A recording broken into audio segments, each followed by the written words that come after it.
மகேந்திரன் ஐயா. Praise lord, praise lord, praise lord. பேசுறாரு ஐயா. வாருங்கள், வந்து உங்களோட வார்த்தையை பகிர்ந்து கொள்ளுங்கள். நன்றி. அவனோடு காத்து நிற்கிறோம். நான் செய்திக்கு முதல் சிஸ்டர் கவி கவிந்தார் துதித்து ஆராதிக்கும் பொழுது Yes. ஆவியானோர் அசவாடம் இருக்கும். அதுக்கு பிறகு செய்து கொடுக்கலாம். இப்பொழுது sister Kavi Kavinda, praise lord. Kavi Kavinda Praise the Lord, praise the Lord. Amen. துதித்து ஆராதிங்க. அதுக்கு பிறகு நான் செய்து கொடுக்கிறேன். உங்களை ஒப்பு கொடுக்கிறேன். ஆமென். தேவாவியானவரே ஸ்தோத்திரம் அப்பா. இந்த நேரத்தை ஆண்டவரே நீர் எங்களுக்கு ஆயத்தப்படுத்தி தந்த தயவுக்காக உங்களுக்கு கூடான கோடி சோத்தரிக்கிறோம். எங்கள் பரிசுத்த தேவாவியானவரே, மகிமையின் ஆவியானவரே, உங்களை நன்றியோடு சோத்தரிக்கிறோம். ஜீவனுள்ள தேவனே, மக்கு நன்றி.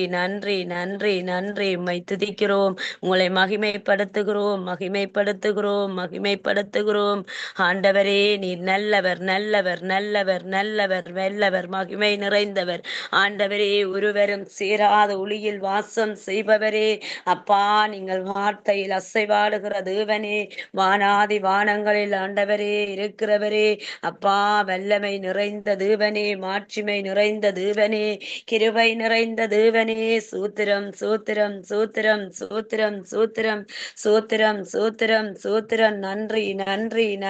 நன்றி. சேனைகளின் தேவன் பரிசுத்தர், யாக்கோப்பின் தேவன் உயர்ந்த அடைக்கலமா இருக்கிறவரே, அப்பா உங்களுக்கு நன்றி ஆண்டவரே. பரலோக தேவனுக்கு கோடான கோடி நன்றி அப்பா. மகிமையின் தேவனே, சூத்திரம். ஜீவ தண்ணீராய் பெருகச் செய்கிறது வாதி தேவனே, சூத்திரம். ஹalleluya. எங்களை நடத்துகிறது வாதி தேவனே, எங்களை ஆசீர்வதிக்கிறது வாதி தேவனே, கர்த்தருடைய ஆவியானவரே, சூத்திரம். உம்மை துதிக்கிறோம். உம்மை மகிமைப்படுத்துகிற இந்த ஸ்தானத்திலும் கர்த்தருடைய ஆவியானவரே, கிருபையாய் மகிமையாய் வெளிப்படுவேன் என்று சொன்னீங்களே, ஜீவன் உள்ள தேவனே, நன்றி. ஹalleluya. ஆவியானவரே, எங்கள் மத்தியில் அசைவாடுகிற ஆவியானவரே, ஹalleluya. தேவன் பெரியவர். ஹalleluya. நன்றி பிதாவே, சூத்திரம். நான் பாடும் போது என்னுதடி கம்பீரித்து மகிழும், நான் மீட்டுக்கொண்ட என்னான்மா அக்களித்து அகமகிழு. நான் பாடும் போது என்னுதடி கம்பீரித்து மகிழு, நான் மீட்டுக்கொண்ட என்னான்மா அக்களித்து அகமகிழு. நான் பாடுவேன், நான் துதிப்பேன், இரவு பகல் எந்நேரமும். நான் பாடுவேன், நான் துதிப்பேன், இரவு பகல் எந்நேரமும். துதியால் என்னாவு நிறைந்து இருப்பதாக, துதியால் என்னாவு நிறைந்து இருப்பதாக. நாள்தோறும் உம்மை துதிப்பேன், நம்பிக்கையோடு துதிப்பேன். நாள்தோறும் உம்மை துதிப்பேன், நம்பிக்கையோடு துதிப்பேன். நான் பாடும் போது என்னுதடு கம்பீரித்து மகிழு, நான் மீட்டுக்கொண்ட என்னான்மா அக்களித்து அகமகிழு. எப்போதும் நான் தேடும் கண்மலை நீதானே,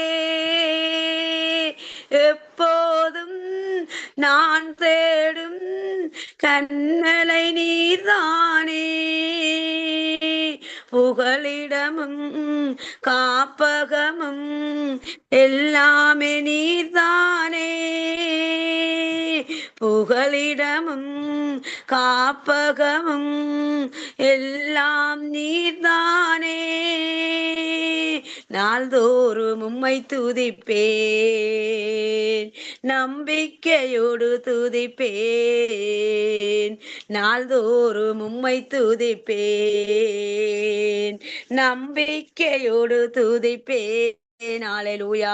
ஆண்டவரே சூத்திரம் சூத்திரம் சூத்திரம் சூத்திரம் சூத்திரம். ஆண்டவரே உம்மை மகிமைப்படுத்துகிறோம். நாள்தோறும் ஆண்டவரே உம்மை துதிக்க ஆண்டவரே எங்களுக்கு புதிய கிருபைகளை பலத்தை தாளந்தை தாருங்க. பரிசுத்தாவியானவரே பரிசுத்தாவியானவரே சூத்திரம் சூத்திரம் சூத்திரம் சூத்திரம் சூத்திரம். உம்முடைய நாமம் ஒன்றே பலத்த துருதம், உம்முடைய நாமம் ஒன்றே வல்லமை நிறைந்த நாமம், அபிஷேகம் நிறைந்த நாமம். ஆண்டவரே உம்முடைய நாமத்துக்கு மேலே எந்த வல்லமையும் இல்லை. பரிசுத்தாவியானவரே பரிசுத்தாவியானவரே ஜீவனுள்ள தேவனே அப்பா மக்கு நன்றி நன்றி நன்றி நன்றி நன்றி நன்றி. கர்த்தர் நாமம் பலத்த துருதம். ஆண்டவரே நீதிமான் அதற்குள் ஓடிப்போய் சுகமாய் தங்கியிருப்பான் அல்லவோ. சூத்திரம் ஆண்டவரே சூத்திரம் சூத்திரம். ஜீவனுள்ள தேவனுடைய நாமத்துக்கு நன்றி ஆண்டவரே நன்றி ஆண்டவரே நன்றி ஆண்டவரே. உம்மை வாழ்த்துகிறோம், உங்களை மகிமைப்படுத்துகிறோம், உங்களை மகிமைப்படுத்துகிறோம். நீர் செய்த ஒவ்வொரு கிருபைகளுக்கும் சூத்திரம் ஆண்டவரே. எங்கள் தேவனே உங்களுக்கு நன்றி நன்றி நன்றி நன்றி நன்றி. கிருபை நிறைந்த தேவனே சூத்திரம். உமது முகம் நோக்கி பார்க்கிறவர்கள் பிரகாசம் அடைவார்கள் ஆண்டவரே. உமது முகம் நோக்கி பார்க்கிற பிள்ளைகள் வெட்கப்பட்டு போனதில்லை. ஹalleluya. பரலோக தேவனே பராக்கிரமம் உள்ளவரே, இந்த அகிலத்தை ஆள்பவரே, உம்மாலாகாதது எதுவுமில்லை, உம்மாலாகாதது எதுவுமில்லை. எல்சடாய் எல்சடாய் சர்வவல்ல தெய்வமே. எல்சடாய் எல்சடாய் சர்வவல்ல தெய்வமே. உம்மை உயர்த்துகிறோம், வாழ்த்துகிறோம், வணங்குகிறோம். உம்மை உயர்த்துகிறோம், வாழ்த்துகிறோம், வணங்குகிறோம். ஹalleluya. சோஸ்திரம் ஆண்டவரே. இந்த காலை வேளையிலும் ஆண்டவரே உம்மை உயர்த்துகிறோம் ஆண்டவரே, உம்மை மகிமைப்படுத்துகிறோம், உம்மை மகிமைப்படுத்துகிறோம். ஜீவனுள்ள தேவனே அப்பா உங்களை மகிமைப்படுத்துகிற இந்த ஸ்தானத்திலே கிருபையாய் இறங்கி வருவேன் என்று சொன்னீங்களே ஆண்டவரே. சோத்திரம் சோத்திரம் சோத்திரம். நன்றி நன்றி நன்றி நன்றி நன்றி நன்றி. பலிகளை நாங்கள் செலுத்தும் ஜீவ தேவனுடைய நாமத்துக்கு நன்றி ஆண்டவரே நன்றி ஆண்டவரே நன்றி ஆண்டவரே நன்றி ஆண்டவரே. அப்பா மக்கு கோடி கோடி கோடி ஸ்தோத்திரம் ஸ்தோத்திரம். பரலோகத்தில் இருக்கிறேன் பரிசுத்த பிதாவே அப்பா ஆண்டவராய் இருக்கிறவரே, வானாதி வானங்களில் உயர்ந்தவரே மக்கு நன்றி நன்றி நன்றி நன்றி நன்றி நன்றி நன்றி நன்றி நன்றி. சோத்திரம் சோத்திரம் சோத்திரம். கர்த்தருடைய ஆவியானவரே சோத்திரண்டவே. ஹalleluya. வாரம் தூய ஆவியே உம் பிரசன்னத்தை வாஞ்சிக்கிறோ, வல்லமையா என்னை நிறைத்து நீராளிகை செய்ய, அக்கினியும் நீரே பெருங்காற்றும் நீரே, பெருமழை போலவே உம்மாவியை ஊற்று, வாரும் தூயாவியே உம் பிரசன்னத்தை வாஞ்சிக்கிறோ, வல்லமையா என்னை நிறைத்து நீராளிகை செய்ய. ஹalleluya. ஆவியானவரே ஸ்தோத்திரம். இந்த நித்திய வெளிச்சத்தோடு கர்த்தருடைய ஆவியானவரே அப்பா நீங்கள் கூட இருங்க. இந்த சங்கமம் ஒளிபரப்பு ஆண்டவரே அப்பா பலுகி பெருகி படரக்கூடிய அளவுக்கு ஜீவன் ஊற்றாய் பெருக பண்ணுங்க. அபிஷேகத்தினால பெருக பண்ணுங்க. வடிவில நீங்கள் பேச வார்த்தைகள் ஒவ்வொன்றும் வல்லமை உள்ளதும் ஜீவனும் உள்ளதுமாய் ஆண்டவரே அடியாண்ட வாயோடு இருந்து புறப்படத்தக்கதாக கர்த்தருடைய ஆவியானவரே புதிய அபிஷேகத்தை அக்கினி மலையை போல நீங்கள் வார்த்தையோடு பொழிந்தரலங்க ஆண்டவரே. மகேந்திரன் பிரதரை உடைய ரத்த கோட்டைக்குள் ஒப்பு கொடுத்து இயேசுவின் நாமத்துக்குள் ஒப்பு கொடுத்து செபிக்கிறோம் பிதாவே. ஆமேன் ஆமேன் ஆமேன் ஆமேன். நன்றி சிஸ்டர் கவிந்தா. மிக அருமையாக துதித்து பாடுங்கள். கர்த்தர் உங்களை ஆஸ்வதிப்பாராக. ஆமேன் ஆமேன். தொடர்ந்து நாங்கள் தேவ செய்தியை கடந்து செல்வோம். இன்றைய நாள் தேவ செய்தியின் தலைப்பு ஜெபம் பண்ண கற்றுத்தாரும். ஜெபம் செய்வோம்.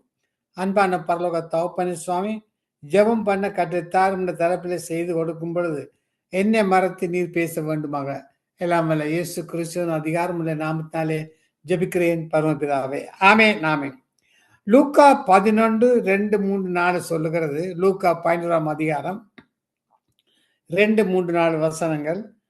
அதற்கு அவர், நீங்கள் ஜெபம் பண்ணும் போது பரமண்டலத்தில் இருக்கிற எங்கள் பிதாவே, உம்முடைய நாமம் பரிசுத்தப்படுவதாக, உம்முடைய ராஜ்யம் வருவதாக, உம்முடைய சித்தம் பரமண்டலத்திலே செய்யப்படுவது போல பூமியிலும் செய்யப்படுவதாக, எங்களுக்கு வேண்டிய ஆகாரத்தை அன்றொன்றும் எங்களுக்கு தாரும், எங்கள் பாவங்களை எங்களுக்கு மன்னியும், நாங்களும் எங்களிடத்தில் கடன்பட்ட எவனுக்கு மன்னிக்கிறோம், என்னை சோதனைக்குட்பண்ணாமல் தீமை என்று எங்களை ரட்சித்துக் கொள்ளும் என்று சொல்லுங்கள் என்றார்.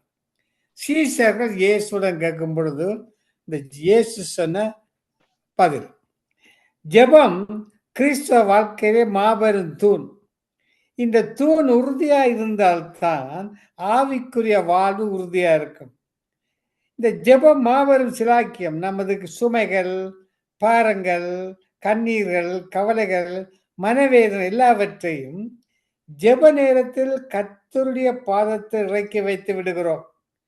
நமது அன்பையும் நன்றியையும் சோஸ்திரத்தோடு அவருக்கு தெரியப்படுத்துகிறோம். ஜெபம் பரலோக பிதாவோடு நேரடியாக தொடர்பை ஏற்படுத்தி கொடுக்கிறது.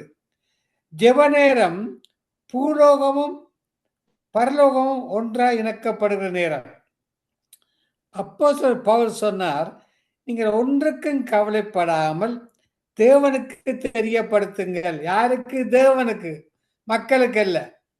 அப்பொழுது எல்லா புத்திக்கும் மேலான தேவ சமாதானம் உங்கள் இருதயங்களை நிரப்பிவிடும். தொழுது கொள்ளுங்கள், ஆராதனை செய்யுங்கள். அதுவும் ஜெபத்தில் ஒரு பகுதிதான். ஜனங்கள் விசுவாசித்தார்கள், கர்த்தர் இஸ்ரவேல் புத்தரை சந்தித்தார் என்றும் அவர்கள் பணம் கோத்திரங்களை கண்ணோக்கி பார்த்தார் என்றும் அது கேட்டபோது தலை உணர்ந்து தொழுது கொண்டார்கள். நாம் நம்முடைய ஜெப வேண்டுதல்களை சோஸ்திரத்தோடு பிதாவுக்கு தெரியப்படுத்துவோமானால் நமக்குள்ளே வாசம் பண்ணுகிற ஆவியானவர் நம்மை சகல சத்தியத்துக்களும் வழிநடத்தி செல்வார். ஜெப நேரம் கர்த்தர் நம்மை ஆறுதல் படுத்தி தேற்றுகிற நேரம், பெறப்படுத்துகிற நேரம், உற்சாகப்படுத்தி சகாயம் செய்யும் நேரம். ஆவிக்குரிய ஜீவியத்தின் பாதுகாப்பு, உறவு, வல்லமை, ஐக்கியமெல்லாம் ஜெபத்தில் மாத்திரம் உண்டு. பாருங்கள், இயேசுவே ஜெபத்துக்கு நல்ல முன்மாதிரி. அந்த ஜெபத்தால் தான் பரிசுத்த வாழ்க்கை, வல்லமையான ஊழியம் செய்தார். அந்த ஜெபத்தால் தான் அற்புதங்கள் அடையாளம் நடந்தது. அதாவது ஜெபிக்க ஜெபிக்க வாழ்க்கை பரிசுத்தமாக்கும். ஒரு பரிசுத்தமான வாழ்வு வாழ்ந்தால்தான் எங்களுக்கு ஜெபத்தின் பதில் கிடைக்கும். மலைப்பிரசங்கத்தில் ஜெபம் பண்ணி கற்றுக் கொடுத்தார். மத்தேயு 6:9-13. அது ஆண்டோட ஜெபம் அல்லது பரமண்டல ஜெபம் என்று அழைக்கப்படுகிறது. பாருங்கள், மலைப்பிரசங்கத்தில் 23 வகை தலைப்புகளை கிறிஸ்து பேசினார். அதில் உபவாசம், ஜெபம் போன்ற தலைப்பின் கருத்துக்கள் முக்கியமானவை. உங்கள் பிதாவை நீங்கள் வேண்டிக் கொள்வதற்கு முன்னமே உங்களுக்கு என்ன தேவை என்பதை அறிந்து. நல்ல ஒரு வசனம், மத்தேயு 6:8. உங்கள் பிதாவை நோக்கி நீங்கள் வேண்டிக் கொள்வதற்கு முன்னமே உங்களுக்கு என்ன தேவை என்பதை அவர் அறிந்திருக்கிறார். ஜெபியுங்கள் என்று கட்டளையிடுவதற்கு முன்பு இயேசுதாமே அருமையான முன்மாதிரியான ஜெப வாழ்க்கையை வாழ்ந்து காண்பித்தார். ஜெபத்தின் வல்லமை என்ன என்பதை நிரூபித்து காண்பித்தார். அதிகாலை வேளையிலே ஜெபித்தார், மாலை வேளைகளில் வனாந்திரத்தில் சென்று ஜெபித்தார், மட்டுமல்ல முழு இரவும் ஜெபித்தார். ஞானஸ்நானம் பெற்று ஜெபித்த போது வானம் அவருக்கு திறக்கப்பட்டது. மறுரூபமலையில் ஜெபித்த போது அவர் மறுரூபம் மாறிற்று. வஸ்திரம் வெண்மையாகி பிரகாசித்தது. கெஸ்மன தோட்டத்தில் ஜெபித்த போது தேவதூதன் அவரை பலப்படுத்தினான். இயேசு ஜெபித்ததையும் இயேசு பதில் பெற்றை கண்ட சீசர்கள் ஜோமன போதியும் ஆண்டவரே என்று கேட்டார்கள். அந்நாட்களில் ஜெப ஆவி ஊற்றப்படவில்லை. நன்றாக கவனிக்க வேண்டும். நாம் இன்று ஜெயிப்பது போல அவருக்கு ஜெபிக்க தெரியவில்லை. அன்று நடைமுறை என்ன? பெரிய ரபிமார்கள் தேவனிடம் மன்றாட வேண்டும். அவர்கள்தான் புதிய ஜெபங்களை ஏற்றி எழுதக்கூடியவர்கள். மற்றவர்கள் அந்த ஜெபத்தை சத்தமிட்டு வாசிக்க வேண்டும், அவ்வளவுதான். ரபி என்று அழைக்கப்பட்ட யோவான் ஸ்தானன் அப்படித்தான் ஒரு புது வகை ஜெபத்தை அவரை பின்பற்றுவதாக சொல்லிக் கொடுத்திருந்தார். அது என்ன ஜெபம் எனக்கு தெரியவில்லை, வேதத்தில் இடம்பெறவில்லை. ஆமென், ஆமென். இயேசு ஒரு கிளிப்புள்ள ஜெபத்தை சொல்லிக் கொடுக்கவில்லை, ஒரு மாதிரியை காண்பித்தார். ஜெபிக்க வேண்டிய விதத்தை சொல்லிக் கொடுத்தார். இந்த ஜெபத்தில் 4 பகுதிகள் உண்டு. தேவனை அழைக்கும் அழைப்பு, தேவனை சார்ந்தவை நாமம், ராஜ்யம், சித்தம். நம்மை சார்ந்தவை அப்பம், மன்னிப்பு, சோதனையில் வெற்றி, தேவனுக்கு ஆராதனை. நாம் கர்த்தருடைய குடும்பத்தில் இருக்கிறோம். அவர் நம் பிதா, நம் பிள்ளைகள் என்ற உறமை ஜெபித்து தைக்க தூண்டுவதுண்டு. அநேகருக்கு கர்த்தரை எப்படி அழைப்பது என்று தெரியவில்லை. சாமி, கடவுளே, இறைவனே, எம்பிரானே, தெய்வமே, ஆண்டவரே, தேவன் என்று அழைக்கிறார்கள். ஆனால் நாமும் பரமண்டங்களில் இருக்கிற எங்கள் பிதாவே என்று அழைக்கிறோம். இங்கே ஒரு இனிய உறவு முறை இருக்கிறது. அவர் தகப்பன், நாம் பிள்ளைகள், அவர் தந்தை, நமது அப்பா, அப்பா பிதாவே என்று அழைக்கும் புத்திரர் நமக்குண்டு. ஆறு ஆண்டவரை சொந்த ரட்சகராக ஏற்றுக்கொண்டவர்களுக்கு அவருடைய நாமத்தின் மேல் விசுவாசம் உள்ளவர்களாய் அவரை ஏற்றுக்கொண்ட எத்தனை பேர்களோ அத்தனை பேர்களும் தேவனுடைய பிள்ளைகளாகும்படி அவருக்கு அதிகாரம் கொடுத்தார். அருமையான வசனம். யோவான் 1:12 வாசித்து பாருங்க. அவருடைய நாமத்தின் மேல் விசுவாசம் உள்ளவர்களாய் அவரை ஏற்றுக்கொண்ட எத்தனை பேர்களோ அத்தனை பேர்களும் தேவனுடைய பிள்ளைகளாகும்படி அவருக்கு அதிகாரம் கொடுத்தார். கர்த்தருடைய குடும்பத்தில் பிறந்திருக்கிறீர்களா? மறுபடியும் பிறந்திருக்கிறீர்களா? கர்த்தருக்கும் உங்களுக்கு இடையிலுள்ள உறவு அப்பாவுக்கும் பிள்ளைக்கும் உள்ளது போல இருக்கிறதா? சிலர் அநாதைகளை போல, சிலர் பிச்சைக்காரனை போல, சிலர் அந்நியரை போல தேவனத்தில் வருகிறார்கள். கேட்டுக்கொண்டு சகோதரி சகோதரியே, உம்முடைய நாமம் என்ன என்று மோசே கேட்ட போது கர்த்தர் இருக்கிறவராக இருக்கிறேன் என்று பதிலளித்தார். அருமையான ஒரு மறுமொழி. இருக்கிறவராகவே இருக்கிறேன். இதில் ஆழமான சத்தியங்களை கற்று இருக்கின்றது. நான் கர்த்தர், நான் மாறாதவர். நீரோ மாறாத இருக்கிற ஆண்டுகள் முடிவு போகுது என்று சங்கீதக்காரன் சொல்றான். அவருடைய இரக்கங்களுக்கு முடிவில்லை. இயேசு கிறிஸ்து நேற்றும் இன்றும் என்றும் மாறாதவர். அவர் பரிசுத்தர், பரிசுத்தர், பரிசுத்தர், பரிசுத்தரும் குற்றமற்றவரும் மாசற்றமாயிருக்கிறார். கபடமற்றவர், பரிபூர்ணர், கரைதிரையற்றவர். நாமும் அவரை போல ஆக வேண்டும் என்று விரும்புகிறார். ஏற்கனவே அவர் பரிசுத்தர் தான், மீண்டும் பரிசுத்தப்பட வேண்டும். பிள்ளைகளுக்கு சுத்தமான உடைய உடுத்தி சுத்தமாக காத்துக்கொள் என்று சொல்லுகிறோம். தேவ சமூகத்துக்கு வரும்போது அவர் பரிசுத்தர்கிற உணர்வு, நாமும் பரிசுத்தமாக இருக்க வேண்டும் என்று ஏக்கம் வருகிறது. ஒரு பரிசுத்த வாழ்வு முக்கியமான வாழ்வு. பாருங்கள், எஸ்ஐயா தேவ சமூகத்தில் வந்தபோது, ஐயோ அசுத்த உதடுகளுள்ள மனிதன், அசுத்த உதடுள்ள மக்கள் மத்தியில் வாசம் பண்ணுகிறது கதறினான், தாழ்மைப்பட்டான், கதறினான். தேவனுடைய நாமம் பரிசுத்தமானது. அந்த நாமத்தை கர்த்தர் நமக்கு கொடுத்திருக்கிறார். ஆகவே நாம் அவருடைய நாமத்தை பரிசுத்தமாய் காத்துக்கொள்ள வேண்டும். நாம் கிறிஸ்தவர்கள் ஏனென்றால் கிறிஸ்துவின் நாமம் நமக்கு தரிக்கப்பட்டிருக்கிறது.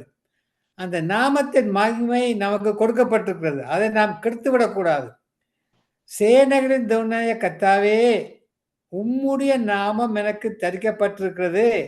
அந்த நாமத்தை நாம் பரிசுத்தத்தோடு காத்து கொள்ள வேண்டும். பாருங்கள், அந்த நாமத்தை வீணிலே வழங்காதிருங்கள். பரிசுத்த குலச்சாதான் இருங்கள். அசட்டை பண்ணாதிருங்கள். புறஜாதிகள் தூசுக்க இடம் கூடாதிருங்கள். பாருங்கள், ஜெபிக்கும் போது கிறிஸ்துவின் நாமத்தில் பிதாவிடம் கேளுங்கள். நீங்கள் என் நாமத்தில் எதை கேட்பீர்களோ குமாரல் மகிமைப்படி அதை செய்வேன். இயேசுவின் நாமத்தில் வானோர் பூதலத்தோர் பூமி கீழருடைய முழங்கால் யாவும் முடங்கும்படிக்கு எல்லா நாமத்துக்கு மேலான நாமத்தை அவனுக்கு தந்துடுற. பிலிப்பியர் 2:10-12 வாசித்து பாருங்க. கர்த்தரின் நாமம் பலத்த துருகம், நீதிமான் ஓடி சுகமாயிருப்பான். இயேசுவின் நாமத்துக்கு பிசாசுகள் நடக்கின்றன, அற்புதங்கள் நடக்கின்றன, விசுவாசிகள் நடக்கிற அடையாளங்களான என் நாமத்தாலே பிசாசுகளை திருத்துவார்கள். பாருங்கள், உம்முடைய ராஜ்யம் என்று சொல்லும் போது 3 பகுதிகள் உண்டு. ஒன்று நமக்குள் ஸ்தாபிக்கப்பட்ட ஆவிக்குரிய ராஜ்யம், நம்மை நாமே அல்ல, அசுத்த ஆவிற்கும் அல்ல, தேவனை ஆளுகை செய்யட்டும், அவரே ஆளுகிற ஆண்டவர். 2வது எழுத்தின்படியான ராஜ்யம், அது 1000 வருட அரசாட்சி, உலகமும் கிறிஸ்துவின் ஆட்சி வரட்டும், லஞ்சமாய் லாவண்ணம், அநீதி கொலை நீங்கட்டும். பரலோக ராஜ்யம், அது நித்திய அரசாட்சி. மனம் திரும்புங்கள், பரலோக ராஜ்யம் சமயமா இருக்கிறது என்று யோவான் பிரகசித்தார். மனம் திரும்புங்கள். இயேசு அதையே பிரசங்கித்தார், சீசரும் அதையே பிரசங்கித்தார். அது அன்பின் குமாரனுடைய ராஜ்யம்.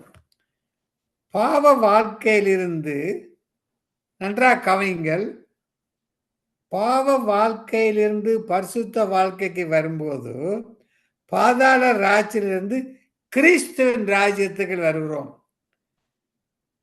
தேவன் ராஜாவா இருக்கிறார், அரசாட்சி செய்கிறார், சதா காலமும் அரசாட்சி செய்கிறார். அவரே நித்திய சக்கராதிபதி. தாவீது 40 ஆண்டுகள் அரசாண்டார், சாலமோன் 40 ஆண்டுகள், சவுல் 40 ஆண்டுகள். ஆனால் கர்த்தரோ என்றைக்கும் அரசாளுவார். அவருடைய ராஜ்யத்துக்கு முடிவே இல்லை. பாருங்கள், சுவிசேஷ விஜயத்தில் பாடுபவர்களுக்கு பேர்களுக்கு ஜீவத்தில் எழுதியிருக்கிறது. பரலோகத்தின் தேவன் என்றைக்கும் அழியாத ஒரு ராஜ்யத்தை எழுப்ப பண்ணுவார். வெளிப்படுத்தல் 12:15 7ஆம் தூதன் எக்காலம் ஊதினான், அப்பொழுது உலகத்தின் ராஜ்யங்கள் நம்முடைய கர்த்தருக்கும் அவருடைய கிறிஸ்துவ ராஜ்யங்களாயின. 1 தெசலோனிக்கேயர் 4:16-18 வாசித்து பாருங்கள். கர்த்தர் தாமே ஆரவாரத்தோடும் பிரதான சத்தத்தோடும் தேவ அக்கோலத்தோடும் இறங்கி வருவார். எந்த உலகமுறை புறக்கணித்ததோ சிலுவையில் அறைந்ததோ அந்த நியாயத்திற்கு நியாயபதியாக வருவார். இந்த உலகத்தை அரசாளுவார். நான் போவேன் என்றும் திரும்பி உங்களிடத்தில் வருவேன் என்றும் நான் உங்களிடத்தில் சொன்னதை கேட்டீர்களே. இதை கேட்டுக்கொண்டிருக்கிற சகோதர சகோதரியன், பரலோகத்தில் உள்ள தெய்வ தூதர்கள், கேருபீங்கள், சேராபீங்கள் எல்லாம் பூர்ணமான தெய்வ சித்தம் செய்கிறார்கள். கர்த்தருடைய கட்டளைகளை சந்தோஷமாக நிறைவாக தடையில்லாமல் உடனடியாக நிறைவேற்றுகிறார்கள் என்று அவர் வார்த்தைக்கு கொடுத்து முற்றிலும் கீழ்ப்படிவோம். இதை கேட்டுக்கொண்ட சகோதர சகோதரர்கள், ஜெபம் பண்ணும்போது அலம்பக்கூடாது. நீங்க ஜெபம் பண்ண கருத்தா ஜெபம் பண்ண வேண்டும்.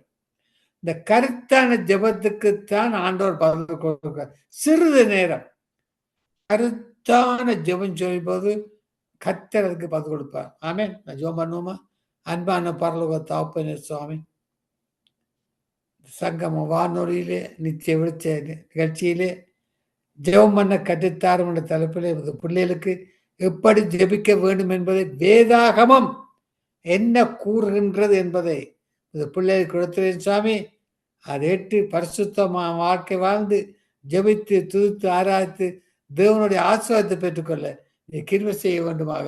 எல்லாம் வல்ல இயேசு கிறிஸ்துவின் அதிகாரமுள்ள நாமத்தினாலே ஜெபிக்கிறேன் பரமபிதாவே. ஆமென், ஆமென், ஆமென்.